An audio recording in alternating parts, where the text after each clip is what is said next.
First of all, let's have some statistics. There have been a lot of studies out there that don't show a correlation between low-skilled immigration and the loss of jobs for native workers. Cite for me, if you could, one or two studies with specific numbers that prove the correlation between those two things, because your entire policy is based on that. And secondly, I had sources that told me about a month ago that you guys have sort of elbowed infrastructure out of the way to get immigration on the legislative queue. Tell me why this is more important than infrastructure. Well, the latter statement isn't true. I think the most recent study I would point to is the study from George Borjas that he just did about the Mariel boat lift. And he went back and re-examined and opened up the old data and talked about how it actually did reduce wages for workers who were living there at the time.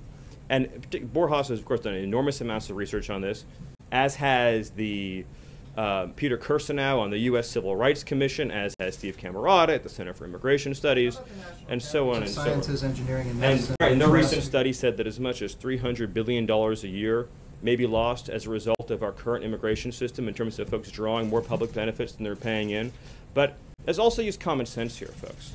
At the end of the day, why do special interests want to bring in more low-skilled workers, and why historically... I'm not asking for common sense. I'm asking for specific. Well, I think it's very clear, data. Glenn, that you're not asking for common sense. But if I could just answer your question, I named the studies, Glenn. Let me just finish the question. Glenn, I named the studies. I asked you for a statistic. Can you tell me Glenn, how many? Maybe we'll make a carve-out in the bill that says the New York Times can hire all the low-skilled, less-paid workers they want from other countries, and see how you feel then about low-wage substitution. This is a reality that's happening in our country. Maybe it's time we had compassion, Glenn, for American workers. President Trump has met with American workers who've been replaced by foreign workers, and ask them how this has affected their lives. Look at I just told you. Low-skilled jobs that Americans might otherwise have. Why?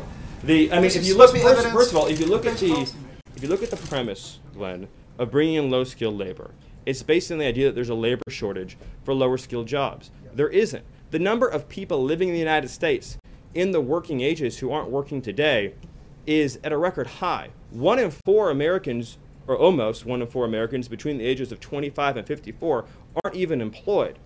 For African-American workers, their labor force participation rate who don't have a high school diploma, I guess African-American males without a high school diploma, has plummeted some 40 percentage points since the mass wave of unskilled migration began. The reality is that if you just use common sense, and yes, I will use common sense, the reason why some companies want to bring in more unskilled labor is because they know that it drives down wages and reduces labor costs. Our question as a government is, to whom is our duty? Our duty is to U.S. citizens and U.S. workers to promote rising wages for them.